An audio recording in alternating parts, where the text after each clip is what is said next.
Okay, so variables are nothing more than a placeholder. Variables can be used for a loop, it can be used as a redirect, it can be used as a divergence, it can be used almost anything. And, well, almost anything within the fighting game realm. If we're talking about real programming like C++ or Python or Java or any of that sort, it gets way more complicated, so we're not going to talk about that. So, there are three types of variables in 2D-FM. There are task variables, character variables, and system variables. Task variables are used only in the code line they are used. Pardon me. Only in the code line that they are used in. So, for example, if I go to this one, crouching. If I put a task variable in here, it will only work within this skill. So anything from the right. So any of these where you would right click and put image, yada yada, the variable. A character variable will work anywhere within the character. So I can use a character variable in crouching, and the same character variable can be used in crouched retreat, crouched advance, stand up. They will interact with each other because it's the same variable in two different places. It's important to note that because if you have two of the same variable, or I'm sorry, Jesus Christ, damn meds. If you have a single variable in two different places and you're not aware of it, it can cause bugs and it can cause problems. I personally wrote down every single character variable I use for every single character. I have character sheets, I have system variables labeled, a master sheet, and I don't think I've used task variables much, so I don't really write those down. I can't say, and I'm not willing to look in my bag right now. But a character variable can be used anywhere within a character. So for Soshi and Day's case, everything in here can be interacted with. And finally, a system variable, which is your most powerful variable, interacts with everything within your game. Anything from character to stage to the demos to the game system, everything. And that's important because that's what's going to allow you to make a lot of different things. It was said numerous times on the Discord, which someone needs to teach me at some point how to link our Discord because I want to throw those in our YouTube video my YouTube video descriptions. But it was said numerous times in our Discord that you need to think outside of the box. So in my fighting game, I have a versus screen, all done through variables. The combo counter system that I made is all done through variables. The stage select system I made is done all through variables. The freeze system I made for projectiles is all done through variables. Everything was done through variables. That is about 95% of what you're going to do, maybe more, maybe less, what you're going to use in 2D-FM. So, let's do a little demonstration. And I'm blanking out a little bit because of the meds. Okay, I remember now. There we go. This guy. So, a task variable, well, first let's just start out with adding a variable. And apparently I deleted the DP at some point. Okay. So, a variable is a condition, which that can be argued by programmers, but we're not programmers. So you right-click, go to condition, and add variable. You have a drop menu here. You have A through P task variables, A through P character variables, and A through P system variables. And I bet a lot of people looked at this and just said, they have no idea what to do, I'm going to come back to it later, and they never came back to it. So, let's start out with a task variable. If you have no calculation, then it's a... how can I put this? I don't like condition branch, but I guess that's right. It's a condition branch. If you do have a calculation, then it's a if statement, question mark. I don't know what to call it. And if you have both, then it's an if and statement. Oh, that's more programming lingo.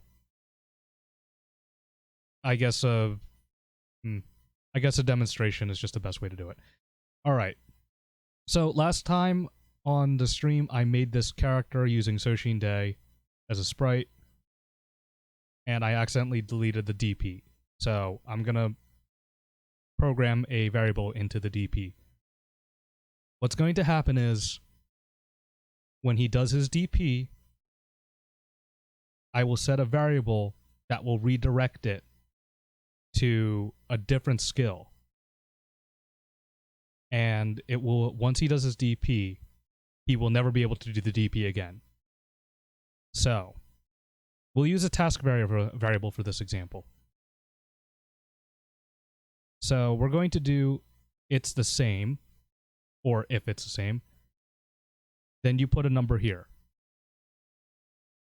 Don't put 0 because all variables start out at 0 at the beginning of the round. If you put 0, then it automatically will be the same. If you want it to be that, then yes, by all means. That's a different type of thing. So they have access to this at the start of the round. The second they do it, you put a 1, then they don't have access to it. Something like that. But we're going to go with 1. If it's the same, it's going to redirect to his block for no apparent reason. My 2D FM doesn't refresh properly. I don't know why. So we're going to add an image, which it's, yeah, I definitely deleted it. That's fine. So we'll be super lazy today. This sprite will be his DP animation. Copy, paste. And I'm going to make it last 25 frames. So, this is how it's going to be read by the computer. You're going to input the DP, which I believe we put a Dragon Punch. Yep, Dragon Punch. You're going to input the DP. It will go to this skill. It will read this variable first, and it will ask itself, is it the same? Currently, the task variable A is at 0. Is it the same as 1? No. So it's going to continue reading into the defense frames, into the image. To make it redirect now, we want it to be 1, but we don't want it to be 1 before. So we're going to put the condition of the same variable, task variable A, replace 1. So now what's happening is, it's the same? No. I'm going to add to task variable 1. And then it's going to read the images. When it goes again, is it the same? Task variable 1 is now the same. My condition has been met. I am redirecting to block. So theoretically, if my brain is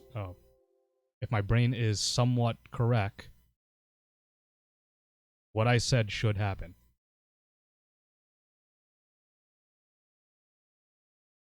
Okay.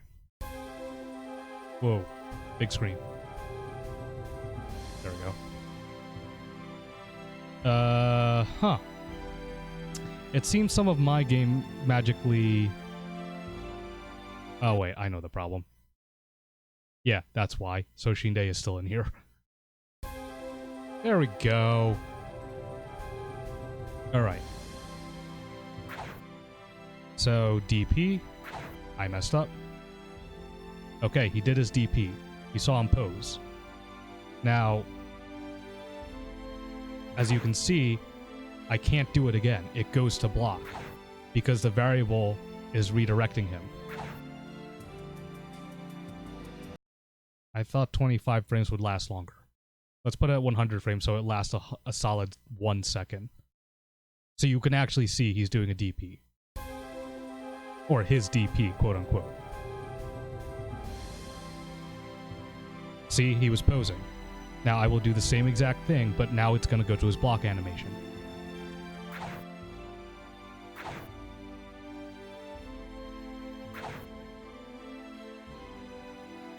So that's how task variables work. It will only work there. So the good thing is it restricts it so that way you don't have any duplicates. Question is, what would happen if you have two variables of the same name, but they're both task variables? I've actually never tried this, so we're both about to learn today. So, currently what's going to happen, I will input DP, it will read the variable, the condition will not be met, it will add one to the variable, the DP will play. I will press DP again, it will redirect to block, which now I have a reset on it, back to 0. After the block animation plays, it should theoretically play the DP again. Or it might not. And if it doesn't, I can explain exactly why. Alright? That's not right. There's the DP. Next one should be block. As predicted, it's block. Now, will I block or will I DP? Oh, I'll DP again. That's interesting. Okay.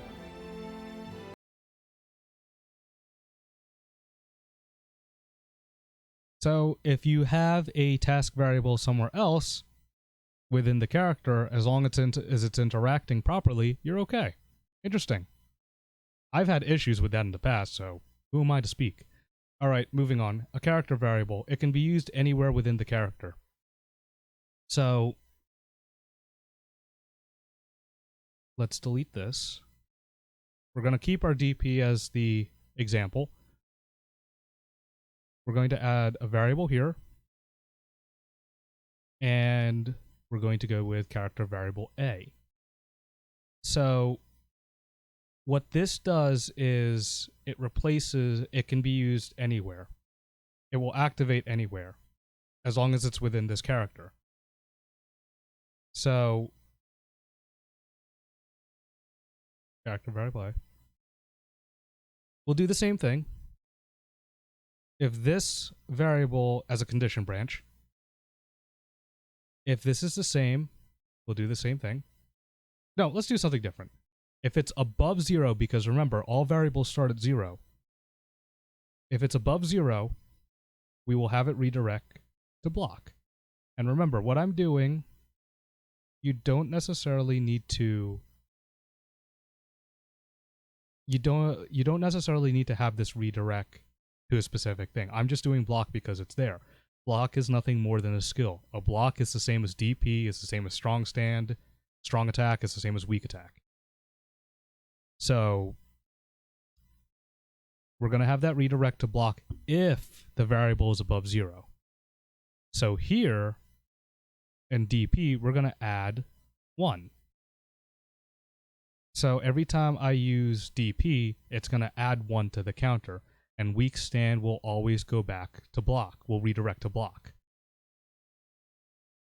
Now, in here, in strong stand, I'm going to go with variable again, character variable A, and I'm going to set it as a reset, replace to 0. So when I use this skill, it will reset the variable to 0. And then I can use my weak stand again.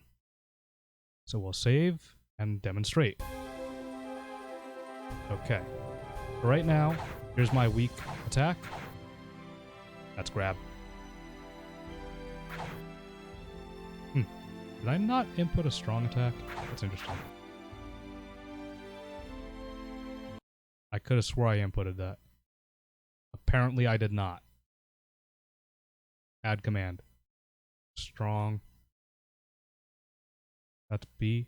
Okay. Let's see.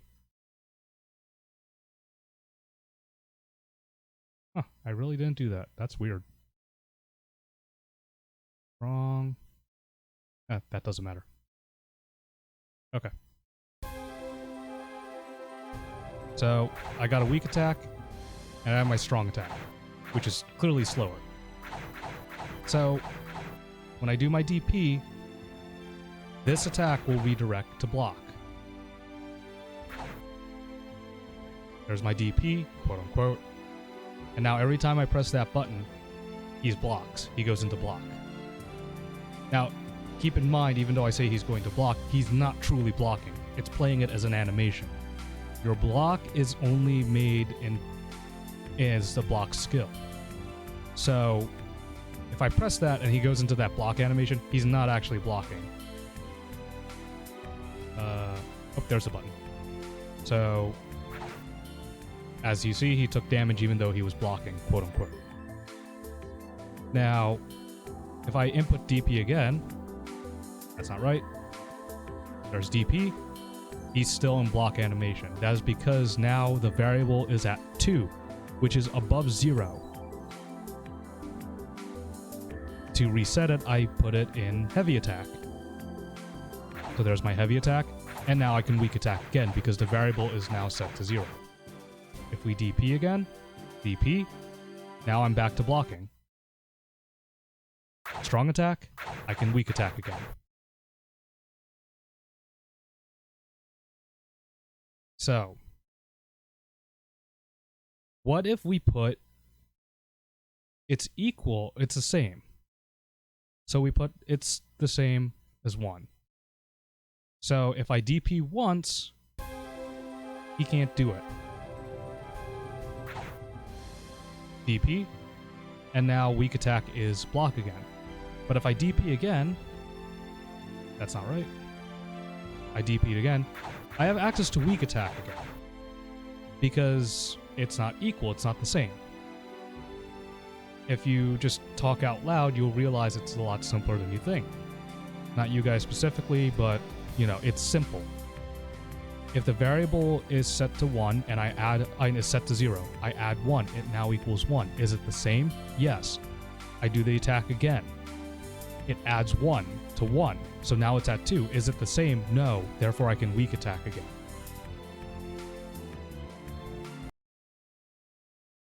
Okay, so there's character variables. Easy interaction, but it only interacts with themselves. So the next thing I want to do is a system variable, which I'm going to go into my stage. Oh, I have this stage uploaded. That's perfect. Okay. Fudge what I just do. I deleted something that wasn't supposed to be deleted. Damn, right click. Okay. Variable. What is it? H? I think I set it to. Yep. All right. So we're going to go to system variable. In this case, H. And I believe it's set to 1. Yep. Script. Condition fork. System variable. H. Replace. Set to 0. Okay. So my weak attack is set as the quote-unquote on switch. My strong attack is set as the off switch. Both of these are replacing a number. The condition branch is in the stage, which has nothing to do with Soshin Day. It has nothing to do with my test character. So, this is how you do a super freeze. And I'm in the wrong stage like an idiot.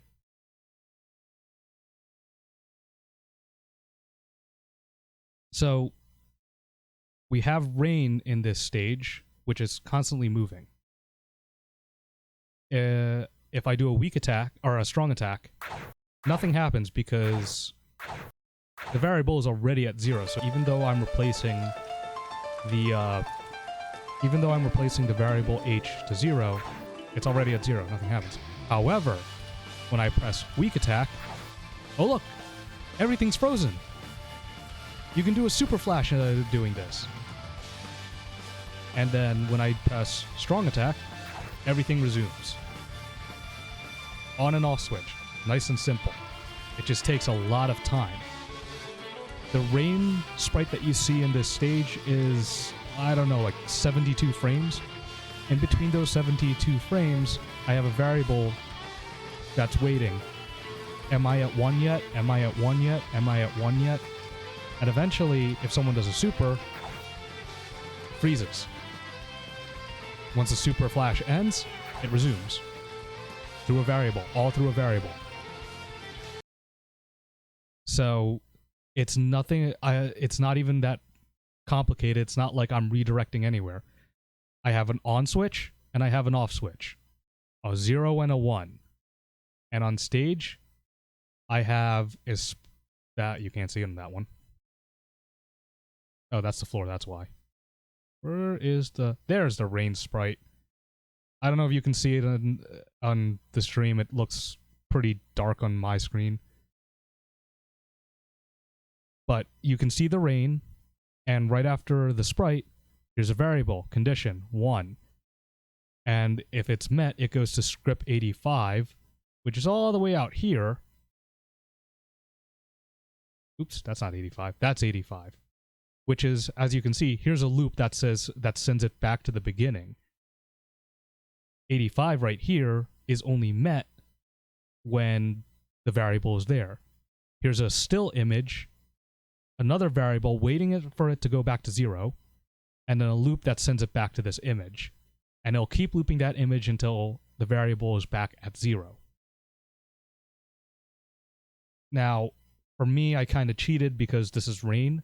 No one is going to know that every time it freezes, it goes to the same rain sprite. Like, unless I pointed that out, I don't think anyone would have guessed. So, Frozen, kind of ingrained that in your memory. Yeah, it's the same exact sprite. It's the same exact picture, but no one will ever know, except for the people watching the stream. So that's how you use a system variable. And as you saw in my game, I have the combo counter in the bottom of the first player life bar and the bottom of the right player, bottom of the second player life bar. Again, variables. Those are system variables. So, a more advanced thing that is very important is who is player 1 and player 2. That's where I was using task variables. So, download any of Kisuke's or Acid's template characters, and you will find this in there because this is how I learned it. So, we have a variable. Actually, in here I have 3. This is interesting.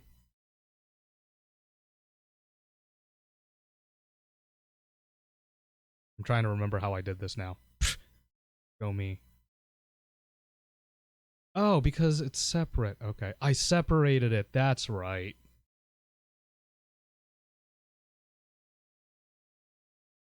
Okay. So, this is a combination of task variables and... Can I stop the music with the rain? Yes? Maybe? Question mark?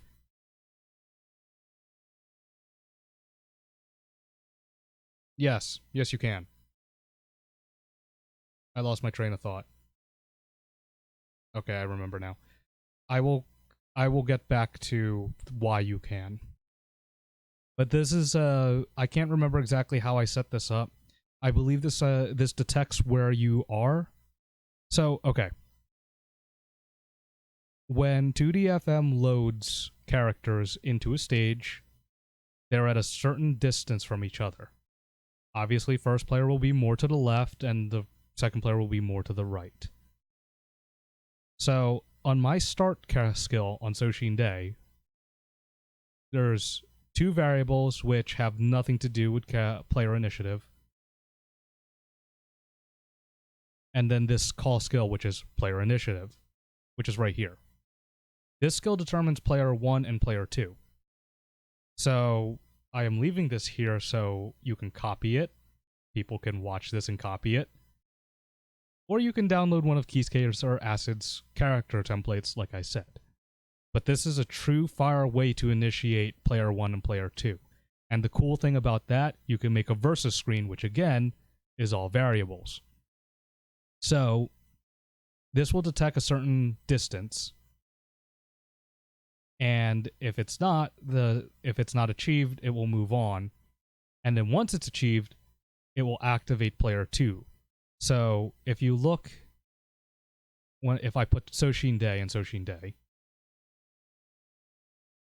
look at the top left of the corner, the information. You'll see start and then start 2p long. See? That's because it initialized Soshin Day 1 and Soshin Day 2. And that's how come the versus screen is playing. And there's your big secret. The versus screen happens during round 1. So, okay. I demonstrated that you can easily freeze other objects. Well, you're not freezing it. You're putting a still picture in place of it, and the variable is redirecting to that still picture. So I can't demonstrate it in this game, so I'm going to go back to my game. This game is still a skeleton, so it's not going to have everything I need to show it. So here in the game system tab, I'm pretty sure everybody has used these hit numbers and all this nonsense. I think it's one of the stupidest combo counters I've ever seen in the world, but that's what they gave you. As you can see, mine all just have an E to end it. So that's just there to make sure there's no glitches. We scroll all the way down. I believe it's at the bottom. Yep, here it is. So I have, here's the, oh, that's the over. A blank image that is constantly looping with these 3 variables. For me, I use system variable M for player 1. And for player 2, what I use? K? Okay, so I use K. So if it's the same as 0, meaning no combos hit, then it will loop this blank image. If it's above 1, it will go here to hit combo. And if it's above 99, I was not going to make this an infinite counter. So if you go to a 100 or higher combo, it just says overkill to make things nice and easy for me. So by doing that, I don't need to worry about a 3rd digit. However, I needed a proper call for these numbers. So as you can see, I just have a loop. So this will loop to 1, this will loop to, oh no, it loops to, oh okay, I remember. Oh, that's a little advanced. Okay. So this loops to the beginning. It goes to this call skill, which calls a different skill, a check. So this check is a, as you can see, long behind list of variables. This checks the 1's place. So whatever could possibly be a 1, it's going to read. So a 2, an 8, or no, I'm reading the wrong number, I'm sorry. If it's above 99, it will go to the 1's, which is at 2, which is blank because that's overkill. That's 100 plus. If not, if it's, excuse me, if it's at 2, it will loop the ones place. 12, it will loop the twos. No, this is all ones place. I'm sorry. Oh god, my meds. I'm confusing the hell out of myself. Okay, starting over. Jesus Christ. 1p ones. It goes to number 8.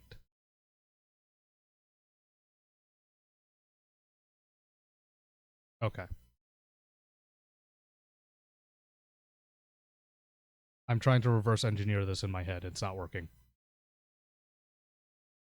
And obviously I got a counter that works, but I honestly don't remember how.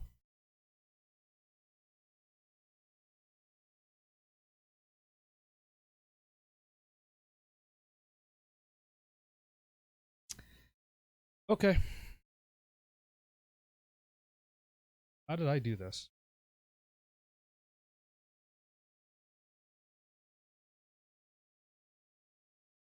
So we got a call skill that's going into the variable check.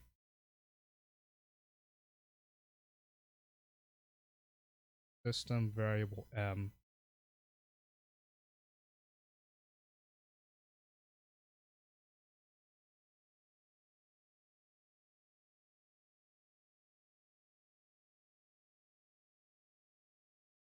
Oh, okay.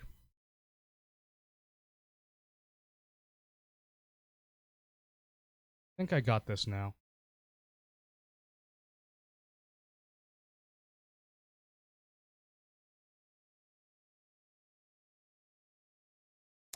Okay, I had to do it for every digit.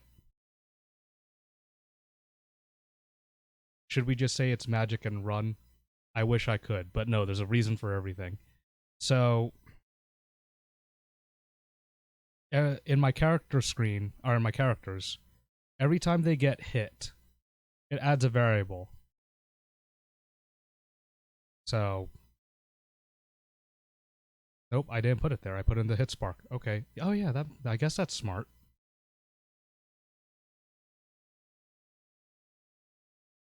There we go. System variable K. It adds 1. So system variable interacts on the character interacts with the basic script. So since it's at K, let's go to player 2 since that's at K. It adds 1. So 1 is not a combo. When it hits 2, it will read this and it says it's the same as 2 now. So we will go to 8. On 2-player hit, no, not that one. 2-player hit, it will go to 8 now. 5, 6, 7, 8. A 2 hit combo.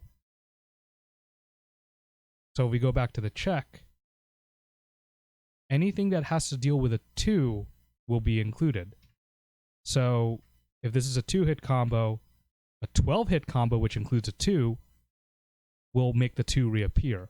Same thing with a 22, a 32, a 42, and etc. But if it's a number 3, now the computer will look at this and go, it's not the same. Then it'll look at this. It's not the same. And so on and so on and so on until 92. It's not the same.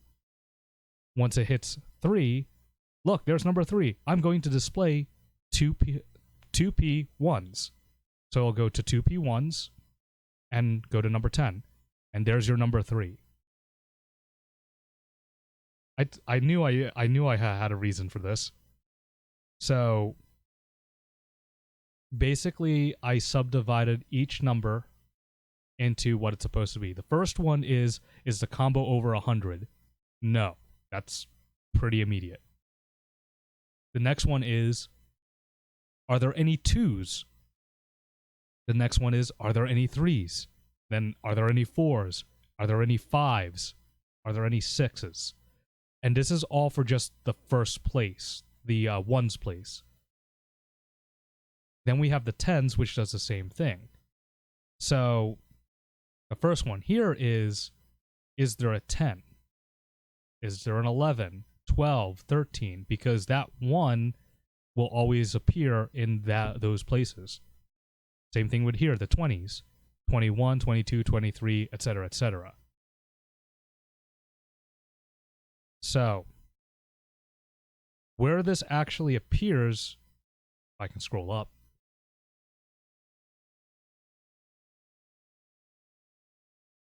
I know I placed it somewhere here. Oh, that's the verse screen. Please.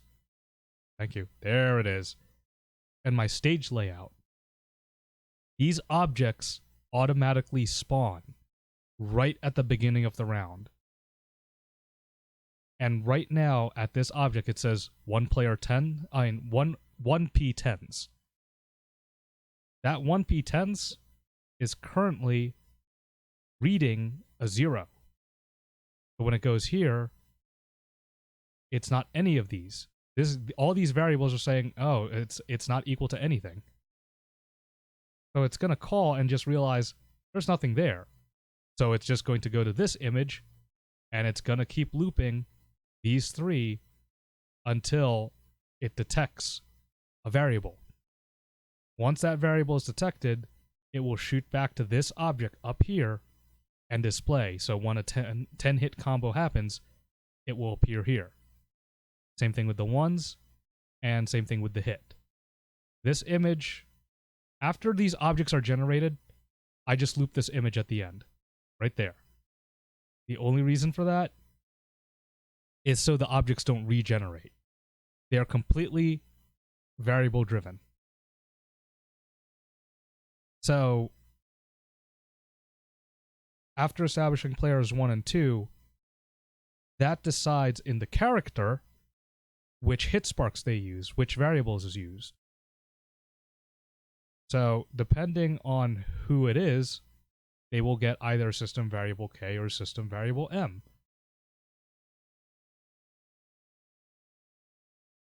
Now, let's go to... Okay. That's what I was looking for. Oh, I magically coded it into one thing. Sure, that works too. So, if the character is read as player 1, it will, or sorry, player 2, it will go to /effect3. Here is /effect3. System variable K, which is 1. And then from here, it'll go to this loop. It will go to 6, which is skipping system variable M. And it goes to the sound. Because we don't want player 1 to hit player 2, and then all of a sudden player 2 is getting a combo counter. This go to skips over this variable and goes straight to the sound and just plays the rest of the / animation. Now, if the character is not the same as 1, meaning it's player 2 doing the combo, it'll go here instead. It'll go to /effect5. So 3, 4, 5. So player 1 is M, so his counter is going to go up. Now it's +1. It skipped over this because of the variable. I think someone's coming to my door. I'm not sure. Should I ready my weapon? Anyway. Oh, there it is. I will be right back.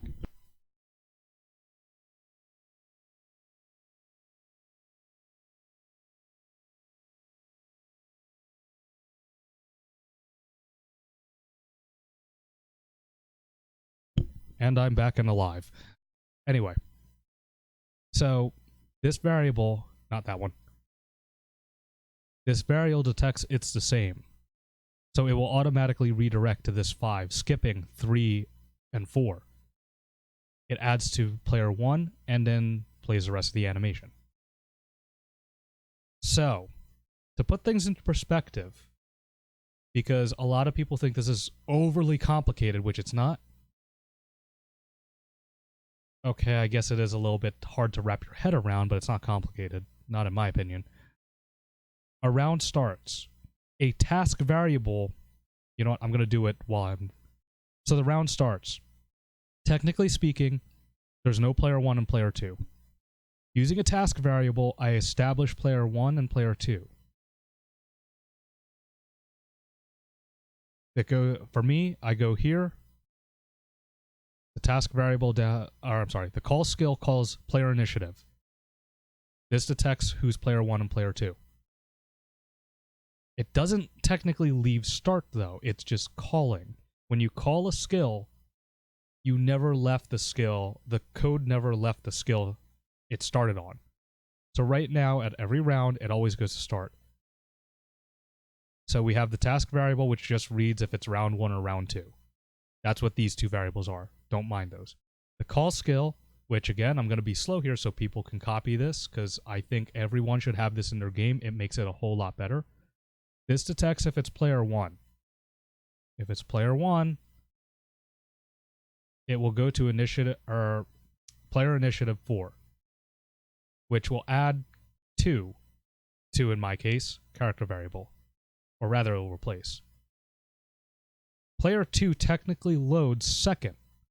So he's going to run the same program or code line. You don't know, millisecond, microseconds, picoseconds, whatever you want.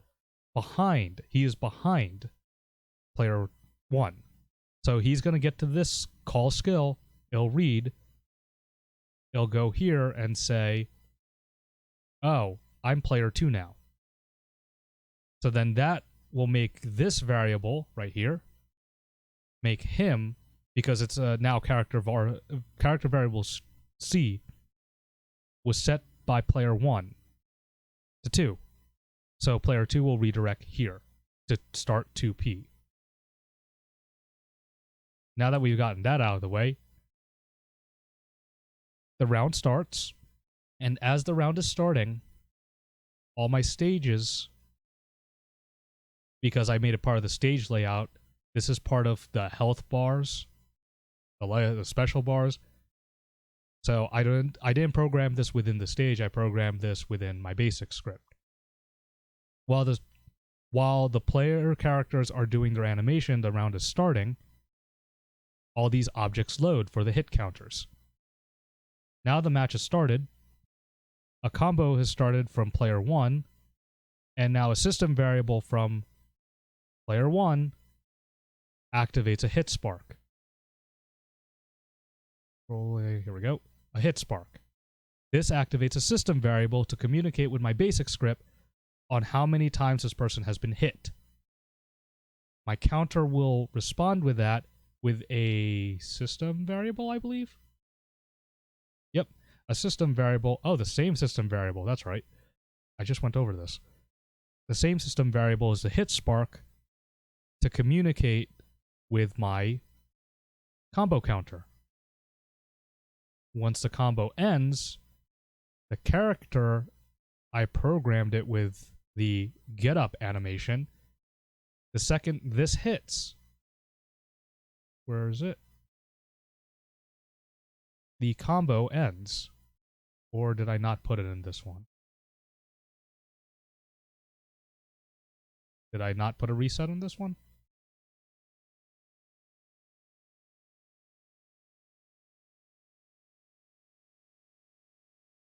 I know I put a reset, otherwise it would not reset. Oh, I put in the object probably.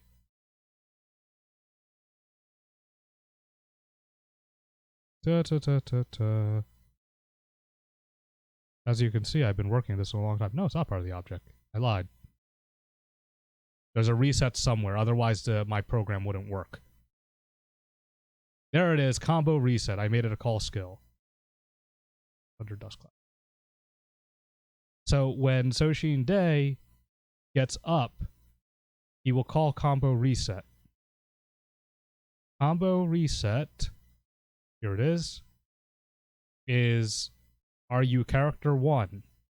If the answer is yes, we will go here and the system variable K will go to 0 because he was making the combo.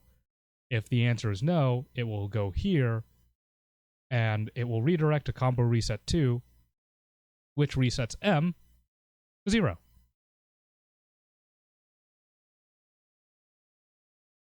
So, that probably went over a lot of people's heads, whether you're watching this live or on YouTube. But I don't expect you to figure this thing out overnight. Well, you can. This is, again, as I said earlier in the video, this is not C++, Python, Java, or whatever. A variable is nothing more than a placeholder. You only are dealing with numbers. So, I would first, to anyone watching, I would first try to start with initializing player 1 and 2. So when you get a... No, don't save.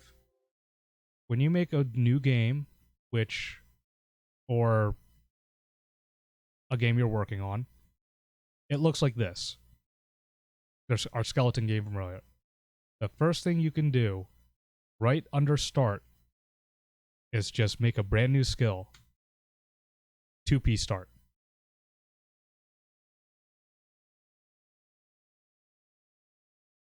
And then rewind this video that I'm recording, this stream that I'm recording, copy what I said about the player initiative, and make it work. Actually, make that skill 2. And then just establish player 1 and 2. If you start from there, your world will change. In the case of combos similar to MVC, I take it you just move the variable elsewhere.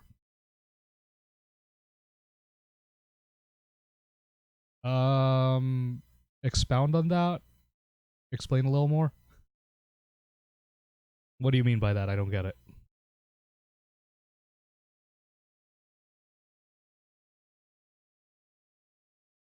In the case of combos similar to MVC, I take it you just move the...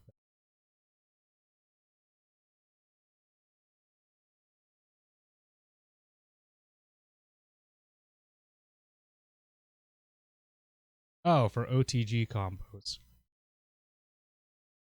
Well... Not really. You're thinking too hard. Someone is getting hit. That's all that matters. Whether it's in the air, standing up, crouching, on the ground. Did the person get hit? If the answer is yes, then add to the combo counter. The only time you do the reset is when the person is getting up. So for Soshin Day, who is conveniently right here, as I said, I put his reset on his get up animation. If he's hit during this point, this down point, and I did give him hittable, those are active hitboxes. He can get hit during this point. If he's hit before this reset happens, the combo will still go on. But the second he gets to this frame where he's in the crouching state, then the combo resets because he's in the get up. And out of fairness, I'm pretty sure every fighting game in existence, all get up animations, you're invincible. And if you're not, then it's probably a stupid fighting game. Like Blaze Blue Cross Tag Battle. God knows why there's get up animations that you're not invincible in. So, yeah, don't overthink it. An OTG combo is the same thing as a regular combo as if they're standing. An air combo is the same thing as if they're standing. It's all the same. You just need to know where you need, for this example, the combo counters, you need to know exactly when to turn it on and off. For you, it's probably going to be different from me than what I did. You might have it at a completely different place. Some people, for simplicity's sake, I decided to put it right as the person gets up. So you saw in my game that they can tech. So somewhere around here, okay, here's my tech. There's the combo reset. The second they tech, the combo reset happens. Wow, that happens really fast. Let's not use that one. It's somewhere around here. What? Nope. Unused. There it is, back tech. So As you can see, he's kind of jumping back. Neutral tech, he jumps upwards. Forward tech, he's kind of jumping forward. That's his air teching. I just decided to make the combo reset the second they recover, for simplicity's sake. Some people like it to linger, so if you have it linger, then during this get up animation, instead of having it disappear here, you can have it disappear at the end. Then the second the character is completely back at neutral, meaning they're back in their standing animation. What the fuck? Why is he small? The second they're back in their standing animation, then it'll reset. It's up to you. But don't overthink it. OTG combos are the same as standing combos or the same as air combos. Someone is getting hit. That's all it is. A variable is nothing more than a placeholder. It's either a switch or it's a loop. That's all it is. Oh, I'm sorry. It's either a switch, a loop, or a redirect. Don't make it any more complicated than it is. Now, I've made a couple of demonstrations. My way is not the only way. This is just the way I decided to do it. So, because I know my game works, I do not have the slightest clue what character variable D is right now. I'd have to look it up. But there's got to be a reason why I put it in these jumps up, jump forward, back jump, forward jump. I don't know what it is, but I'm pretty sure it's somewhere there. Now, oh, here's another good one. Every time someone loses, it will go to loss. This big black bold letter, loss. In this case, this character, loss. Yeah, that looks funny. I probably should loop that. Another way you can use variables. If there's a grab or something, and they need to be in a different position. Let's say Soshin Day gets grabbed, and his sprite should end up like this when he's down. He was thrown, he was grabbed, turned upside down, and slammed on his head. So he should look like this. Well, that's not going to happen because this is always read first. So you can use a variable, a system variable. It has to be a system variable because you have two different characters interacting with each other. Player 2 has a grab that will turn player 1 upside down and slam them on the ground. So use a system variable when the grab initiates and it's absolute. There's no teching yet. They didn't tech. As the grab animation is playing, at the same time there's a system variable saying replace to 1. On the receiving side, there's a character variable on loss. Say, I'm sorry, not character, system variable. On loss that's saying, is it the same? If so, then redirect to one of these different loss animations. As you can see, I have 3 of them so far. A down state, an upside down state, and a reverse upside down state. So if this happens during a grab, they get down, they're down during a grab, these are the animations that are going to be playing in my game. It's a simple on and off switch. That's all it is. It's just now the interactions between 2 characters. And again, I'm pointing at my screen as if you guys can see me. So, overall, to wrap up, because my throat's already hurting me and I can feel my meds making me drunk again, a system variable is used to interact with everything and anything. To people who decide to skip to the end of the video because I talk way too much, you guys need to go to college and just sit there and go through no, I'm just joking. I should probably edit that out because that was very insensitive. I'm so sorry. But no, listen to... Some people have very good lectures about these things. Not just me. Kisuke, I'm pretty sure...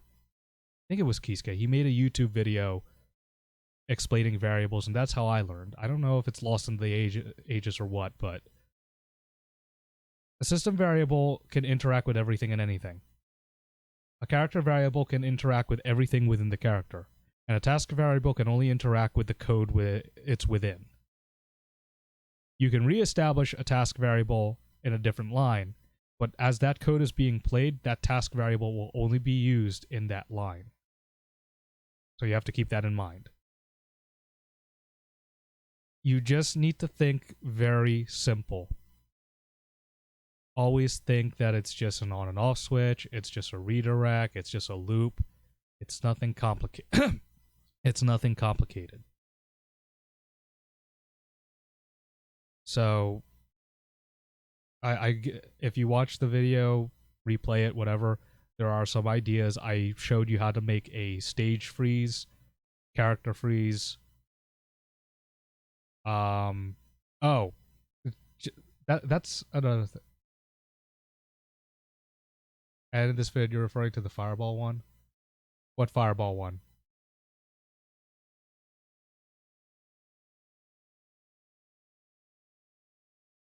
And while he's typing a response, for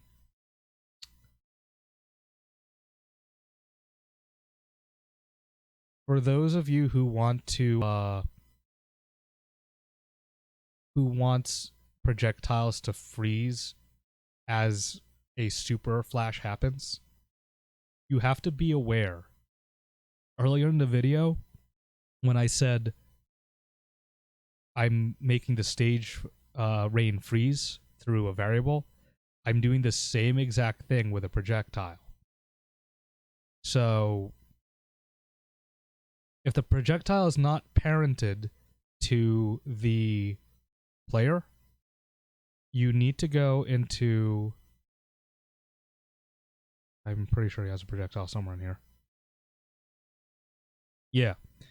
You need to go in between each projectile and have a freeze. A freeze frame. I know he has a projectile. No. There it is. Okay. This is luckily only 2 images. I'm gonna reduce that hitbox. That thing is the one about limiting number of objects, number of projectiles on screen, I believe. No, I'm not referring to that. Oh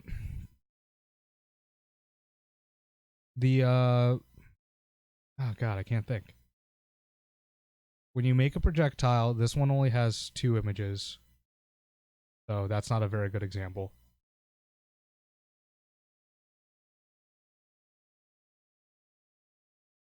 I know he has a beam projectile, an actual beam projectile. I just need to find it because I can't seem to find it.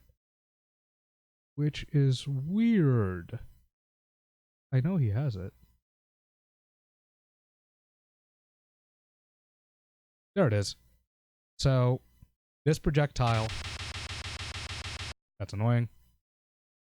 It's a short-range projectile, but it has 3 frames. The purple, the orange, and the red. Or pink. So, it travels a short distance, but if someone does a super midway of this projectile traveling, it has to freeze. So there's a variable right here. If someone does a super, system variable H for me kicks in. If it's the same, this will redirect to the freeze, which I coded it to be in the back like an idiot. Don't do that. Make it a separate skill. So this will go to 29, which is right here. 29 will stop the movement. It will show an image. It has a variable, one waiting for it to go back to normal. Then it will go to this loop, which will loop to 30, 31, loop, 30, 31, loop, until the system variable goes back to 0. Once it reaches 0, it will go back to here, the 2, re-adds the movement, and then it will continue the skill as normal. you need to put a system variable if you want to freeze in between each frame. You just have to. And if you have like a image that lasts 100 to 105 seconds, but you want it to freeze, because, you know, something like this. Yeah, a slow moving projectile like that, it's stupid, but some people do it, and it's one frame just to be lazy. If you have something like that, it will play play all those frames before it actually gets to the variable. So you're going to need to break up this 105 frames into five frames each and put a variable in between each frame. Is it the same? Is it the same? Is it the same? Is it the same? Is it the same? And only then will you achieve an actual freeze frame. Which, that's what I did right here, this rain effect. There's a variable between each image of this rain. I'll just spread that like this. Each image has a variable in between, and each one of those variables are asking, is it the same? So you need to be aware of that if you're making a projectile. It's not just put a variable in the beginning and after the image. Well, if you have 5 different images in there, all 5 images will play until it gets to that variable. You're going to need to put it in between each variable. So literally make a skill like this, super, and then right under it, super freeze. That way you don't confuse yourself. Don't put it in one code line like I did. That's probably ergonomic, but putting in more and labeling more is a lot better. Things won't get lost. So there is my long lecture of variables. It lasted a lot longer than I thought. But with this basic knowledge of variables, I can guarantee you can take your game to the next level. And this one is all about experimentation. You have a lot of freedom with this. It's not like detect skill, landing, crouching, whatever.